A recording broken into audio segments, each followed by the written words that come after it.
Hi guys, and welcome back to Naturally Ellie. So lately I've been seeing a lot of videos on my social media feeds from a page called Sabor with Love. And as I'm watching the videos, one of them kind of caught my attention because it's something that I haven't had in a while, and I can't really eat or choose not to eat, being on the low carb diet lifestyle that I'm following right now, especially because I am in weight loss mode. So once I get to my goal weight, I'll probably dibble and dabble a little more in some of the foods that I am avoiding right now. So the video in particular that caught my attention was one for papas rellenas, or rellenas de papas. And what that is a bowl of mashed potato that's stuffed with ground beef or chicken or cheese and then fried. So this is a traditional Puerto Rican dish, and I am, if you didn't know, I am half Puerto Rican. So I was kind of curious, as I've mentioned this before in other videos, when I see something, the wheels start turning in my head. So I started wondering if there's a way that I can make a keto friendly or low carb friendly version of this dish. So I decided to give it a try. This is going to be my very first attempt. So I'm trying this with you guys for the first time. And what I've chosen to do is, instead of mashed potato, I've already made some keto mash, and I've already done a video on how to make the keto mash. What keto mash is, for those of you that don't want to go check that video out right now, is cauliflower that has been mashed to a consistency similar to mashed potatoes. And for the filling, I have made pollo guisado, or it's also known as stewed chicken. So this is a dish that I loved both making and eating as when I was younger. I started cooking from a really young age. My mom was a working mother, so my sister and I pitched in and made dinner. So I've been cooking for years and years, and this is a super, super simple dish to make, and it's so full of flavor, and I just love it. And to keep it keto, I did leave out the potatoes. I haven't filmed a video on this. If you want to know how I make it, just let me know in the comments below, and I'll film a video the next time that I do make it. But again, super simple, full of flavor. I love pollo guisado. And so that's going to be the filling for today. Now, because the dish is normally breaded, I'm going to be using some almond flour. I'm not sure that I'm gonna bread all of them, so that's why I have this little plate of almond flour. I think I'm gonna do some breaded and some not breaded. And then, because I hate frying, I am going to bake them. So I have my cookie sheet set up here, and the way that I bake foods that are typically fried is that I will put them on the pan, drizzle some olive oil on them, and then go ahead and put them in the oven and just kind of rotate them as needed. This is going to be a little interesting because, as I said, these are bowls, and normally the stuff that I fry is kind of flat, like a chicken cutlet or a cube steak or something that's usually flat, and I can just bake it on one side, flip it over, bake it on the other. So there's a lot of firsts for me here today, and thank you for coming on this journey along with me. So to get started, I'm going to take some of my keto mash. You can either go ahead and prep all of the bowls so that you can kind of get consistent sized bowls. If you've been following along with me, then you know that I am not that strategic or systematic. So I will just go as I go, and we'll get what we get. So the first thing you want to do is take your keto mash or your cauliflower mash and roll it into a bowl. And then you want to kind of make a little pocket in it. A little well, I guess you can say, to add your chicken mixture, or if you make it with ground beef or whatever you're making it with, you want to make just a little well for that. And of course I didn't fully prepare and I don't have a fork for that, so give me a minute. I'm trying not to dirty all of the other dishes with my mashed hands. Okay, so then you just want to take some chicken, ground beef, cheese, whatever it is that you're putting inside of yours, and just put some in. Don't go too crazy because you want to be able to close the bowl around it. Now, if you're curious, I made both the keto mash and the pollo guisado yesterday, so they were in the fridge overnight.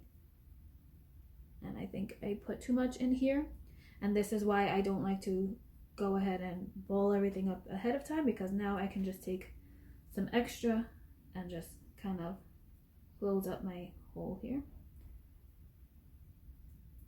And again, if you're a follower of this channel, or if you've seen my videos before, you know I'm not about my food being pretty or perfect. I like function and flavor. So this is kind of cracked, but it's gonna do. It's gonna have to do. The sauce is kind of coming out again. Not really caring so much. As long as I can get it closed and in the oven, that's all I care about. Okay, so I have my first bowl here, and I have a bowl with egg. Now normally, if I'm breading something, I will put seasoning in the egg and in the flour, but because of the way that I make both the pollo guisado and the cauliflower mash, they're both already full of flavor, so I don't want to go and add and then have super salty food. So here is the first bowl. I'm just going to roll it around in some egg, and it's just a normal egg that's beaten. And then you're gonna, I should have only used one hand here, but that's okay. And then just kind of roll it around in the flour.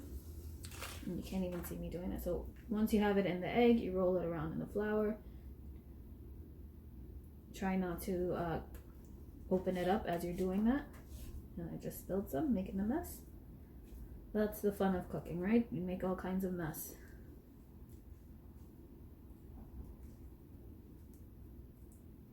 Okay, and there I have my first bowl that is coated in flour. Okay, so I'm gonna go ahead and keep rolling out the rest of these. As I said, I think I'm gonna do some with flour, some without, just so that I can taste it. And before I do the olive oil and anything else, I'll come back to you. Okay guys, so as you can see, I've gone ahead and rolled up the rest of my cauliflower bowls, I guess you can say. I barely have anything left. I have like scraps that I could probably put onto those and just finish it off, but I don't want to mess with them. I don't want them breaking open and falling apart because I tried to patch them or add more to it. I've only added the almond flour to 2 of them. As you can see, I got 8 out of the mixture. I'm going to go ahead and set my oven to 350. And while that's preheating, I'm going to give you a little more information and some tips. So if you have already watched my video on how to make the keto mash, there are some slight modifications that I made. So when I was mashing the cauliflower, I didn't add butter and I didn't add any extra salt or garlic or anything else in the food processor. So the part of roasting the cauliflower that you'll see in the video, I did all of that, but once it was in the food processor, I only added some heavy cream just to get it to that potato-like consistency so that I was able to mold it the way that I did here. Another thing is, normally for keto meals, when I'm breading things, I don't usually use almond flour or coconut flour. Typically I like to use pork rinds, but unfortunately I did not have any more. The ones I had were stale and I had to throw them out. So I really wish I had them because I feel like that would kind of put this over the top. But normally you just crush up the pork rinds and you roll it onto You can do it in the food processor. I have a mini food processor that I use, so I don't always use my big one, depending on how much food I'm making also. If I'm just cooking for myself, I use my mini food processor, but if I'm cooking for the family, then I'll use the big food processor and get a big bag of the pork rinds. And I usually use the Goya pork rinds. Yeah, and I think that's about it. I really do wish I had that, but working with what I'm working with. So while that's heating, let's get the olive oil and just kind of sprinkle it. Let's get rid of this too. And let's just sprinkle some over the food.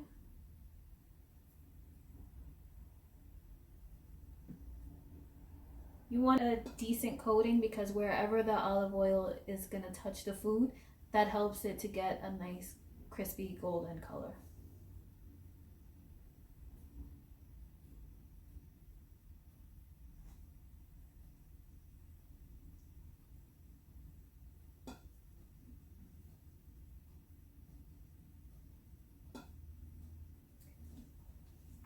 And the ones with the almond flour, I'm going to put just a little extra just because the almond flour can be a little dry. And I want to make sure that that gets nice and, you know, like a fried texture to it. So I have lots of chicken left over. Just some facts. The keto mash I made was made up of 2 heads of not lettuce. 2 heads of cabbage. I don't know what's wrong with me. The cauliflower mash was made up of 2 heads of cauliflower. I made a very small package of chicken thighs. I like to use dark meat because when you're making boilie salad, you're gonna kind of boil the chicken for a bit and then it's gonna simmer in the sauce. So if you use white meat, it's gonna have a tendency to become very dry. So you wanna make sure that you use dark meat. I use skinless chicken.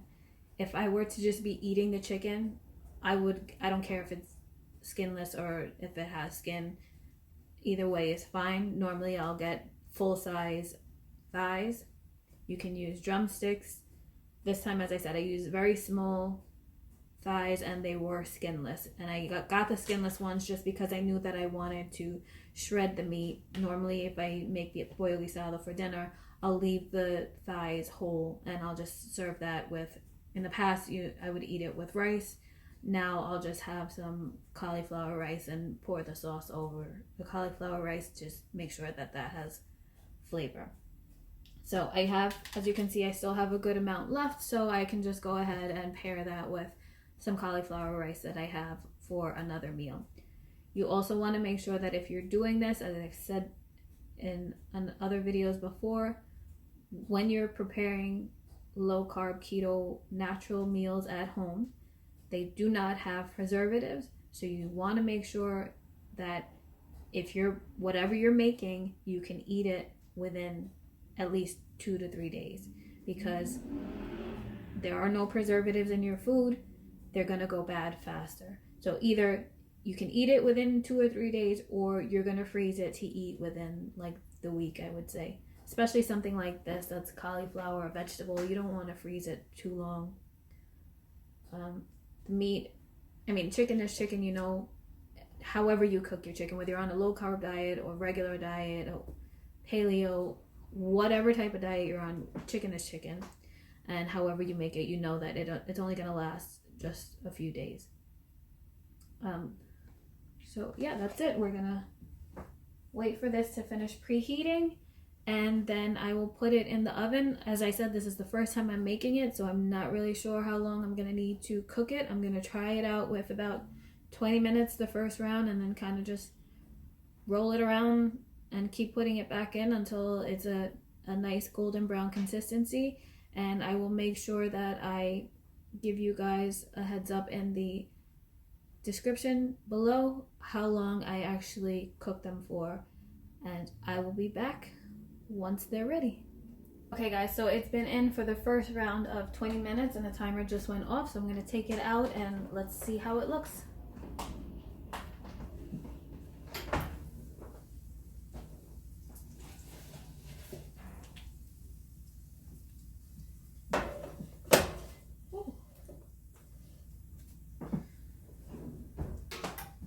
So basically the ones without the almond flour have kind of split, or like this one has just kind of gone splat. So you need the almond flour or some kind of coating to just hold it together. Lesson learned. And just so that we're on the same page, I've never made papas rellenas or rellenas de papas before either. So that's another reason why the video intrigued me. I've eaten them before, but I've never made them. So seeing how it was made, seeing how simple it was, I really wanted to try it. But given that I don't eat a lot of the ingredients that he used, I needed to come up with my own way of making a keto-friendly version. So as we can see, that's not really going to hold up. So I'm not really going to be able to flip these either because they're still super mush. So what I'm going to do is turn up the heat.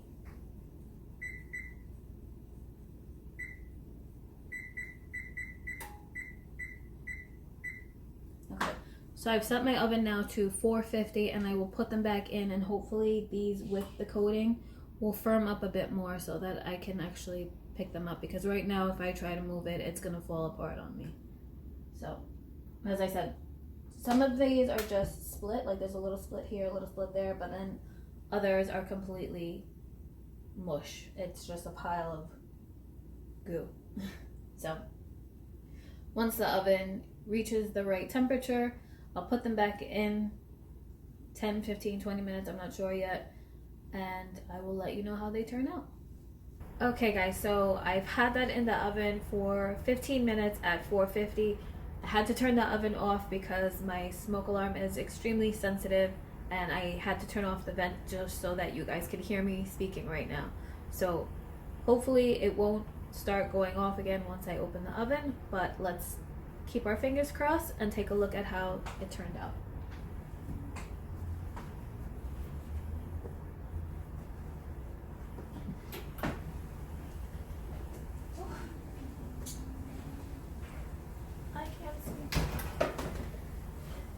Okay, so you know what, let me bring this closer so you guys can take a look at it.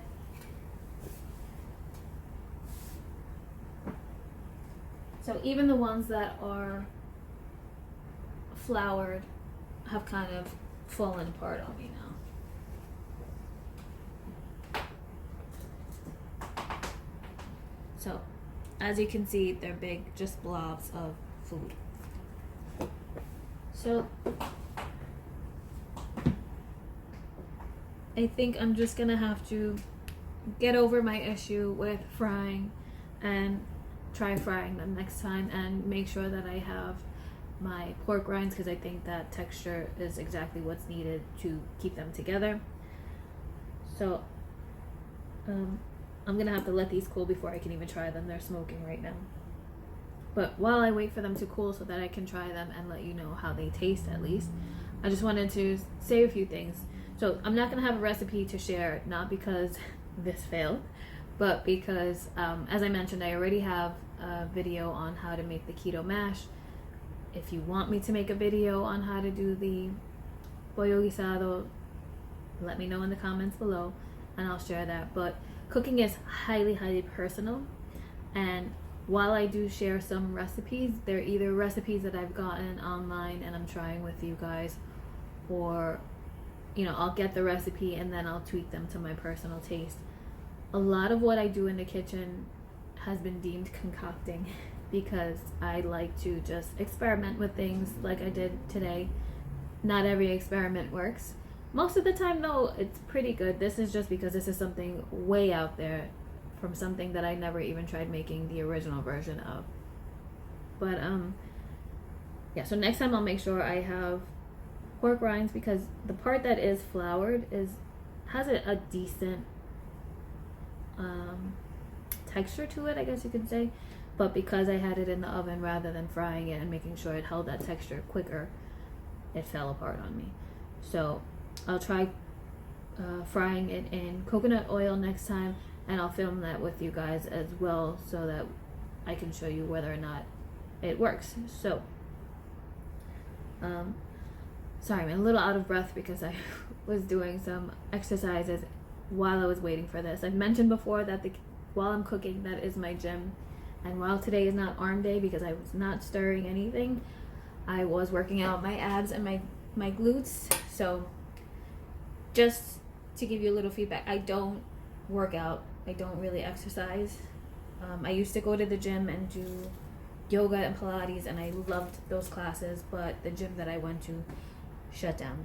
And before that, the teachers had left. So it just, I like to go to the gym for classes. I don't like to go to just use a treadmill, because for that I go walking around the neighborhood, and there's plenty of hills and things for me to walk on. So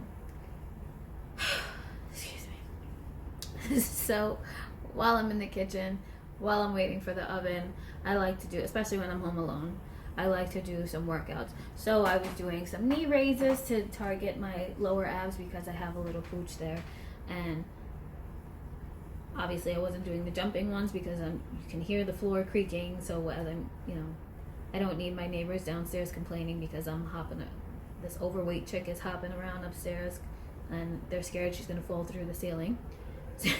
So I just do some knee raises, make sure they go up nice and high, hold my stomach in tight. Or I will do, for my glutes, I will do back leg raises. No holding on to the counter. My foot does not touch the floor. Go to the other side. And that is so that I make sure what little behind I have does not sag as I'm losing weight. So that's a little tidbit for you on how I work out. That's why I'm a little bit out of breath right now. But okay, let's see if we can try these now.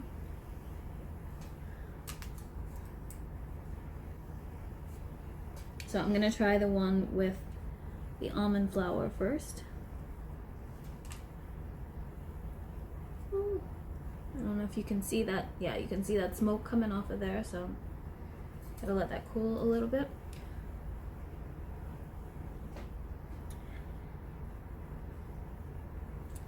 So again, cooking is highly personal. Take what you can from these videos and tweak them to your liking. A lot of times if I make something, people will ask me for a recipe, and I can't give you one because I do things by eye. I'll just kind of take a seasoning and sprinkle it on. I don't know what the measurement of that is because sometimes I sprinkle a lot, sometimes I sprinkle a little bit. You gotta know what tastes good to you, what you like, and have fun in the kitchen. Cooking should not be a labor. It shouldn't be work. You should be able to have fun. You see what kind of a hot mess I am right now in the kitchen. And as I said, I like my food to be tasty, so I don't care about looks. If I'm being all precise, yeah, I can probably make something really pretty and plate it really well, but I really don't care about that. I want to make sure that my food tastes good, that I'm having fun while I'm cooking, and that the people that eat it enjoy it.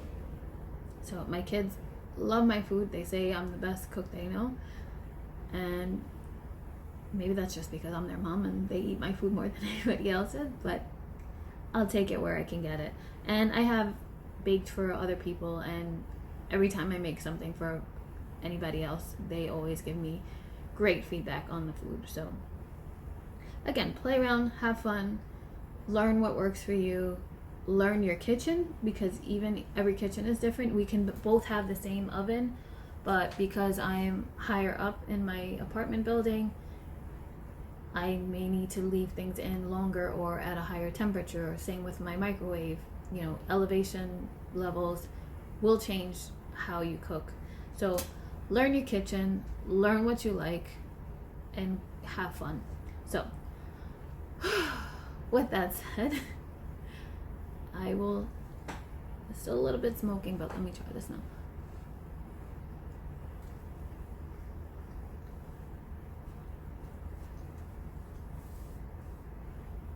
Okay, so taste-wise, it's really good. And I know you're probably saying, yeah, you can say that because you're tasting it, nobody else can taste it, but it really is good. The pollo guisado still has a lot of flavor. The almond flour didn't actually give it any extra weird flavors, so that's a good thing. Let me just take a little more of the keto mash with the almond flour.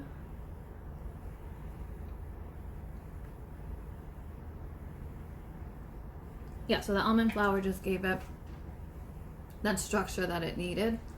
And I'm sure if I had fried it and it got to harden faster, it would have kept the shape. So there you have it. My first failed attempt at making a keto-friendly version of rellenas de papas rellenas. Sorry, I am a little tongue-tied, so the fact that I've been able to say that several times this video is quite an achievement. But if you think you have any tips that can help me make it better next time, help me keep the structure, like I said, I'll try pork rinds crushed up and frying and some coconut oil. So hopefully that will help it keep its structure. But otherwise, taste-wise, I'm happy with it. Check out the video for the keto mash and let me know if you try it, if you make an attempt at making your own keto-friendly version of rellena de papa. I would love to hear from you, and I hope you enjoyed this video despite the fact that I can't form words properly and I completely failed at this, but I had fun doing it. So don't forget to like this video, and if you haven't already, please subscribe to my channel and share. The more inmates we have at the asylum, the more fun we'll have. So until next time, I'll see you later.